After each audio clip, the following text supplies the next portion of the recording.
Hola, quiero darte las gracias por estar aquí y darte la bienvenida para que conversemos en este foro que tendremos hoy sobre el árbol como sustento de biodiversidad en nuestras ciudades. Vamos entonces a entrar en materia y hablar un poco del árbol urbano. Acompáñame.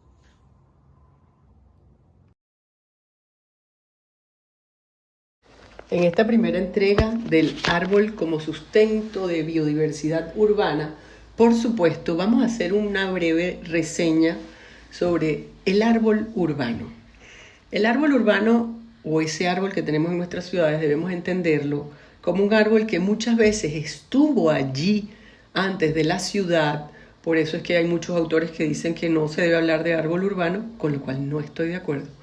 Porque ellos dicen que las ciudades se construyeron donde ya estaban los árboles. Pero eso sabemos que cambia con el tiempo. Los árboles tienen una longitud de vida determinada y la ciudad incluso acorta esa vida. Tenemos lugares, urbanizaciones en Caracas, por ejemplo, como Vallarriba y Las Mercedes, donde realmente no había ni un árbol. Y luego se estableció, se pensó y se diseñó un arbolado que persiste hasta hoy. Avanzado un poco por ese concreto alarmante, pero allí están. Entonces, tenemos que hablar de silvicultura urbana, claramente. Esta silvicultura urbana, que no es otra cosa que la siembra y cultivo de árboles y su ordenación dentro de la ciudad, debería enfocarse a el punto de vista no solo del bienestar del hombre, sino de los animales que habitaban en ese lugar antes de que llegaran las personas y que se pueden beneficiar aún hoy de esos árboles para su sobrevivencia. Entonces, el diseño del paisaje citadino debe ir de la mano del arbolado urbano, pensando no solo en el hombre, sino en todos los animales que pueden hacer vida en ellos. Por eso es importante determinar las especies y qué especies introducidas no deberían estar en las ciudades. Es imprescindible conocer el carácter y las limitaciones de las numerosas especies que pueden ser utilizadas y el entorno donde se ubicarán, ya sea por el suelo, por el clima, por la polución.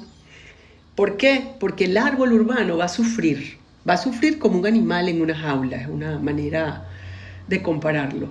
Debe ser tratado entonces de una manera particular, no debe ser dejado de su cuenta, debe ser humificado, abonado, regado, su tierra debe ser descompactada, debe dársele el suficiente aire, debe dársele prioridad sobre el brocal, pienso yo, y sobre la acera. Debe estudiarse. Hay muchas cosas que tomar en cuenta. Y todo es parte de conocer entonces nuestros árboles. ¿Qué árboles tenemos nosotros? Para entender que pueden formar parte de la ciudad y para entender su función en el medio ambiente y de la cual todos tenemos que ser parte de esta función, tanto como individuos, como gobiernos y como vecinos de la misma cuadra de este árbol. Tratarlo más que como a un elemento, como a un individuo.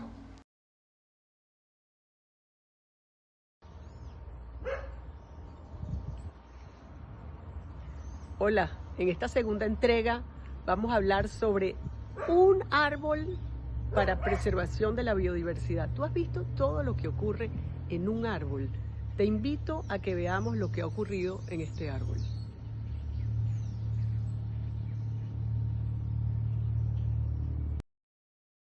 Fíjate, el término biodiversidad lo vamos a definir o se define como la variedad de organismos vivos que habitan en nuestro planeta, ¿verdad? Ya sean plantas, hongos, animales, microorganismos.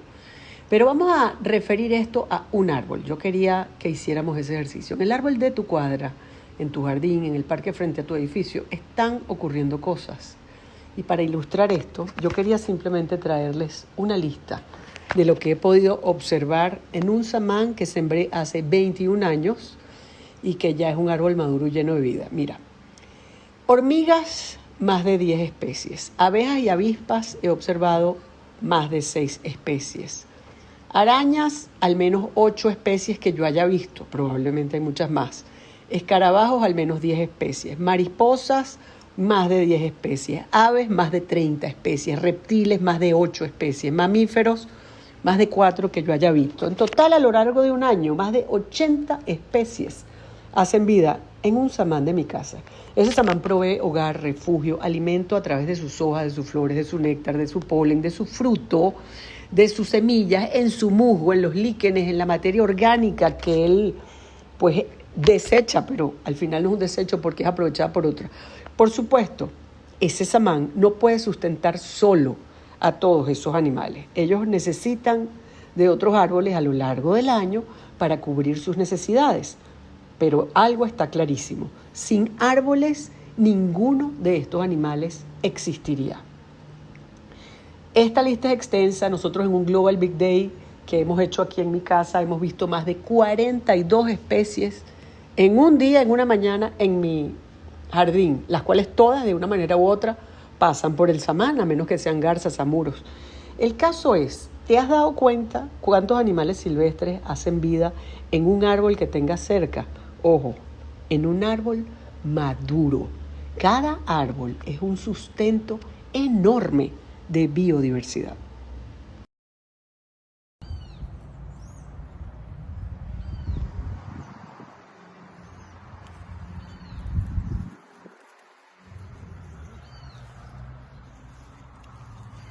Hola otra vez. Así como nosotros nos aliamos para lograr cosas grandes, el árbol tiene sus aliados para proteger la biodiversidad. Yo te invito a que conozcamos algunos de estos aliados que muchas veces han sido mal entendidos. Acompáñame. En esta tercera entrega quiero hablar sobre los aliados del árbol. Estuvimos reflexionando antes sobre cuántos animales, y había una invitación abierta a observar los animales de los árboles cercanos a tu casa.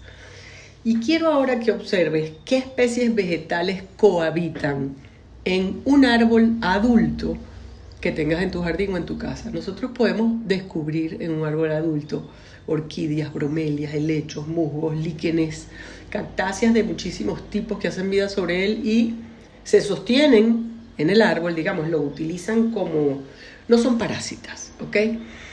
Tienen una manera inocua y no invasiva de establecerse sobre el árbol y a su vez hacer muchísimos microecosistemas y a su vez establecer un ecosistema junto con el árbol. Es muy interesante. Vamos a citar algo que lo que está ocurriendo sobre ese árbol, muchas veces escondido de nuestro ojo.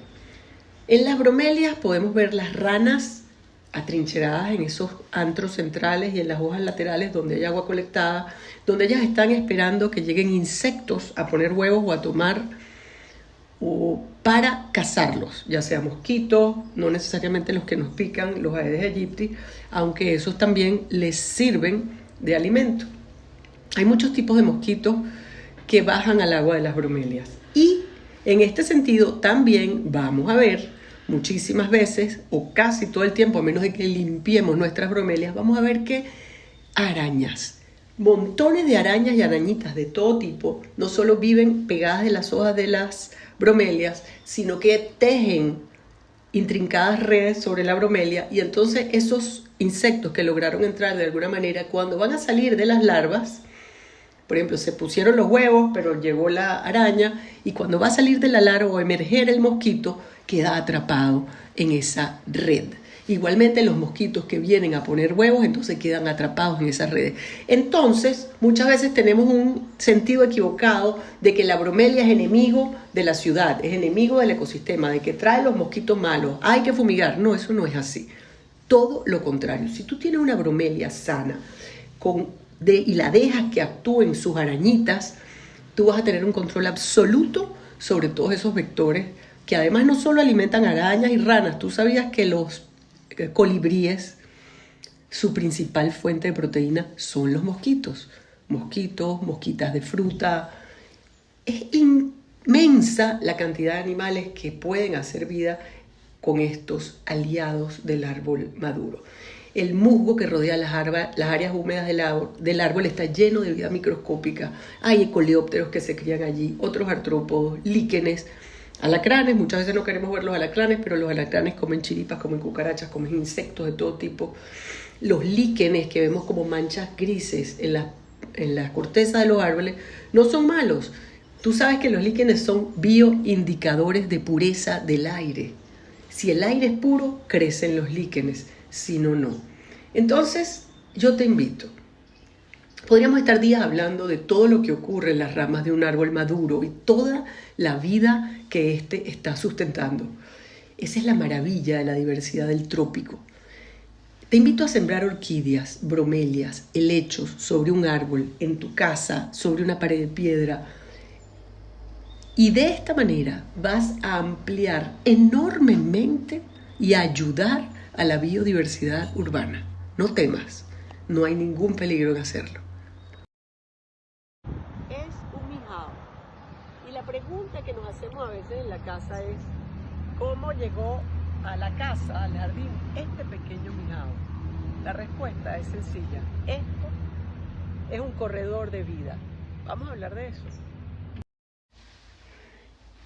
Ok, en esta cuarta entrega quisiera hablar de un evento muy interesante que puede ocurrir si nosotros lo permitimos, de una formación que puede venir de la mano humana como una de las más grandes anclas de salvación para la naturaleza en la ciudad, y son los corredores biológicos o corredores verdes o puentes de vida urbanos.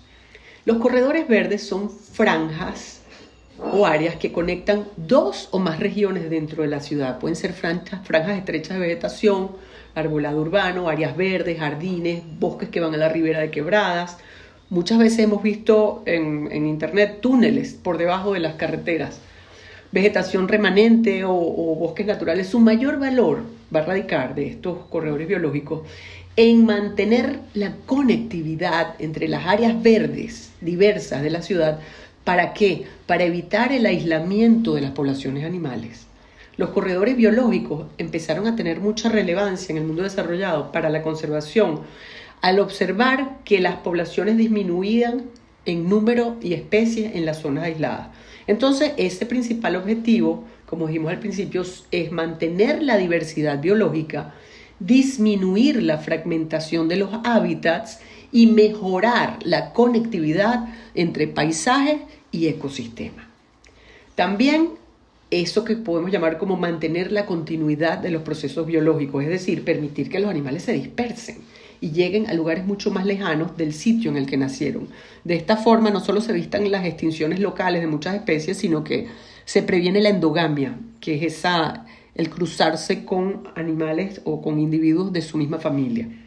Hay propuestas en marcha enormes para proteger algunas especies y quería citar el llamado corredor del jaguar, que se pretende extender desde México hasta la Argentina y busca lograr en el camino la conservación de 30 paisajes prioritarios que recorre este enorme felino de América.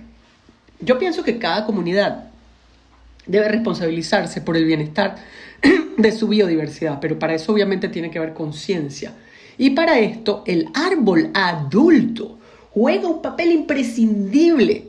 Por eso es que cuando vemos estas talas que realmente nos afectan, esas talas indiscriminadas truncan dramáticamente estos corredores vitales y extinguen mucha más vida de lo que la gente se imagina. Quisiera proponer y plantear el ejecutar corredores biológicos en cada ciudad del país, concientizarnos claramente en esto. En Caracas, esa unión entre las montañas del sur y el Ávila debe guardarse con celo y debemos movernos para ejecutar estos puentes donde haga falta en todo el país. En estos días de calor nos da por hablar de qué estará generando tanto calor.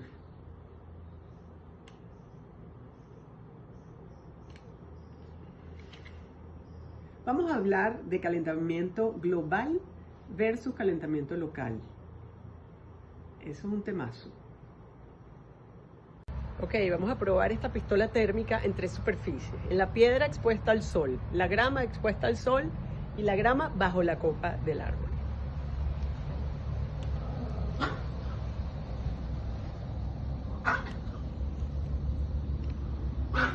Ahí está la medición de la piedra.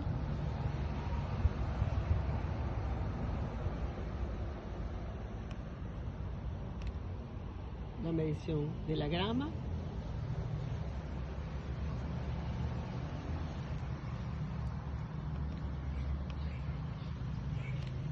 La medición de la grama bajo la copa del árbol. En esta quinta entrega quiero hablar de un punto o un debate que está abierto y probablemente no lo vamos a resolver hoy, pero es el del calentamiento global, pero quisiera contrastarlo contra el calentamiento local. Sí, vamos a hablar de calentamiento local, porque el calentamiento global puede ser, estamos clarísimos que el mundo se está calentando y puede ser parte de un ritmo inexorable de distanciamiento de la última glaciación, o que, como también otros dicen, los humanos lo hemos provocado. Pero hay una cosa que sí tengo por certeza. Lo que yo sí puedo hacer y tú puedes hacer es crear un microclima favorable alrededor de nuestras zonas de influencia. Entonces vamos a hablar de calentamiento local. Tú has estado parado frente a un horno y has sentido el calor, seguro.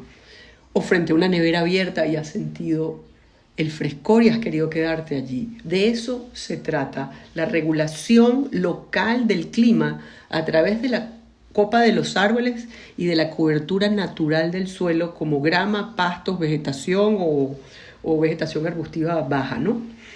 Algo que cubra el suelo desnudo, el asfalto o la piedra. La diferencia del gradiente de temperatura de una superficie de estas bajo el sol o cuando está cubierta por la sombra de un árbol es realmente increíble. Así como la diferencia del gradiente de temperatura entre una cobertura natural como un pasto, una grama o una piedra desnuda. Yo creo que una imagen habla más que 1000 palabras, así que por eso les traje estos videos extraordinarios que realizo con una pistola térmica que me compré que alcanza hasta 500 grados centígrados. Los animales, porque estamos hablando de biodiversidad, van a sufrir de golpes de calor y muerte.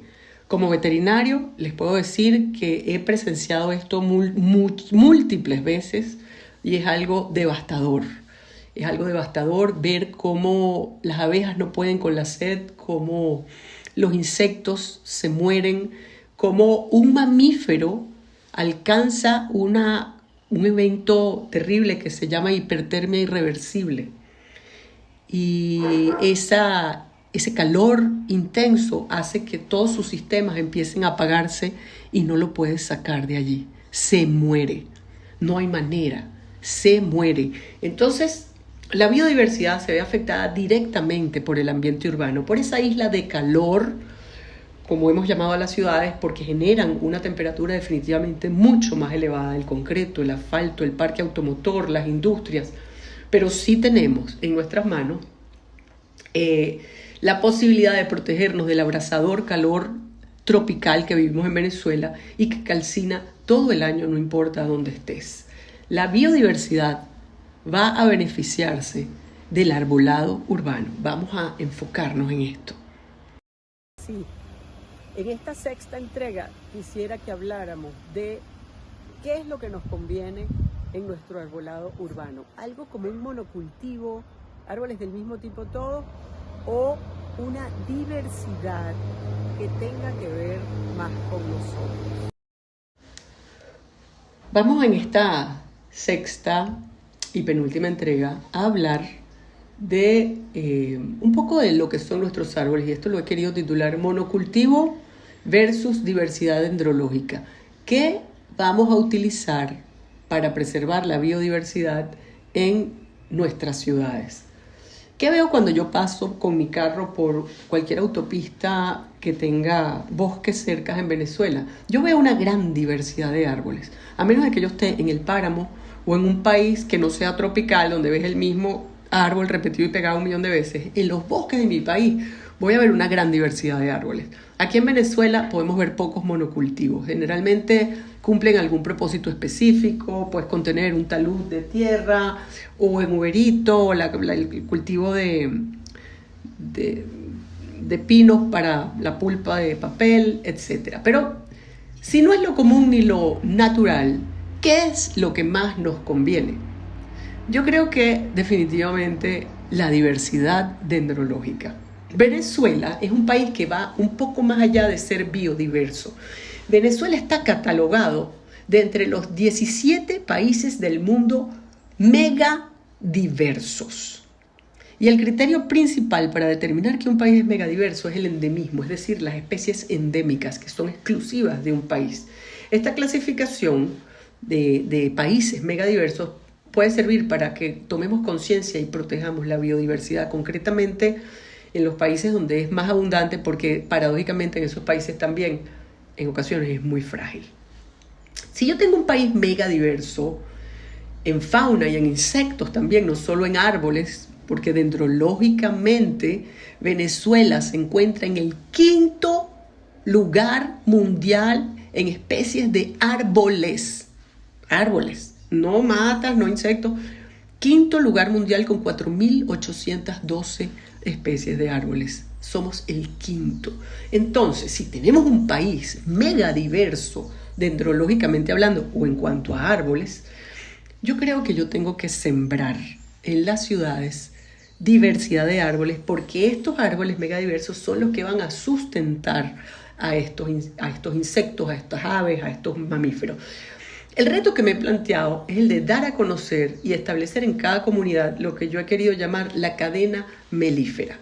Siendo un país megadiverso, vamos a darnos este lujo, porque nosotros podemos tener en cada mes del año un árbol diferente o una especie diferente floreada, ya sean flores enormes o inflorescencias pequeñas pero que generan mucha miel. ¿Qué va a hacer esto? Va a mantener la vida de nuestros insectos, de nuestras ranitas, de nuestros tantos animales, colibríes, aves, que pertenecen a esta cadena que está muchas veces oculta ante nuestros ojos. Hoy vemos extensiones demasiado largas de cultivos, por ejemplo de nim, que es un árbol que yo considero ya una especie invasora o plaga, y pienso que el planteamiento es: conozcamos y plantemos especies autóctonas entonces que florezcan cada mes del año para tener una floración perenne en cada zona de nuestras urbes. ¿Qué les parece este reto?